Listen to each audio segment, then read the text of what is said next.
I was asked to say just a few words, so that's basically what I'm going to do. But what I would like you to know is that the idea about raising food in tall buildings started a long time ago. But it didn't catch on. And probably the reason for that was that it wasn't, the time was not right for it. I mean, you know, it started back with the, I guess, the hanging gardens, which is way back. And then later on, the designers like Frank Lloyd Wright and other people designed cities with food production in those cities. But nobody really tweaked to it. And John Todd, I don't know if you know the name John Todd, he's up in Vermont, has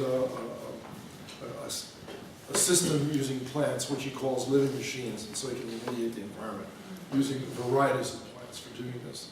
And he suggested that too, but again, the time wasn't right for it. So by the time I came along, the time had become right for it. So it started in a classroom, all right? So that's really what I want you to know. The idea arose in a classroom by brainstorming with 7 graduate students and myself.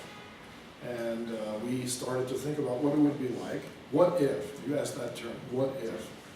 And you're allowed to do that, okay? So what if everybody had enough to eat? Well, how would you do that? What if everybody had safe water to drink? How would you do that? How would cities look if they could provide all those things without worrying about where you travel to?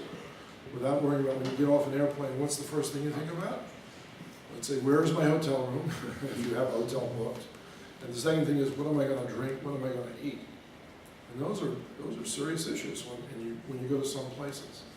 Not here necessarily, okay? There's some glitches in the system, but we mostly take it for granted because we pay a lot of attention to the infrastructure. But every place else, it's very difficult to do that. But food is an issue too. Food, water, shelter. That's basically all we're talking about now.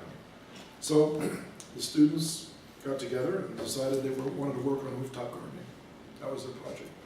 And I said, sure, that's great. You know, Columbia's no cheap place to go to school, right? So they were paying good money to take time out from a rigorous curriculum to work on a project that had no definable end.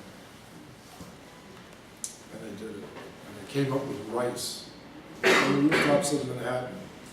And they could feed 2% of Manhattan with the calories generated from that rice crop.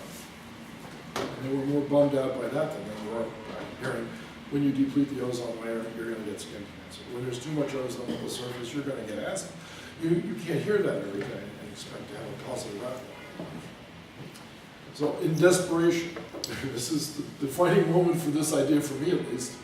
It was a good idea. It was, come on, you worked hard for this. You got an answer. You did the study, and you accepted that answer. You didn't try to fudge the data or something. So, but take the idea of a rooftop garden and just move it into the building. What if you had 6 floors of a building that was abandoned, and you could take that idea off the roof and move it inside? You'd get 6 times the amount of farmland, basically. And, they started to smile, and they said, can you actually do that? I said, of course you can. I said, how the hell would I? I was trained as a parasitologist. I have no idea about how to do things like that. So from 1999 to about 2008, every class that succeeded the class before that wanted to work on the same thing. And no one ever finished their projects on time, ever. First vertical farm designed was not by Henry, sorry Henry, that's too bad. It was designed by Andrew Cranis. You say, who the hell is Andrew Cranis? He was a School of Architecture student here at Columbia University. And he designed one for the Gowanus Canal. And you can go online, type out Andrew Cranis vertical farm, and you get it.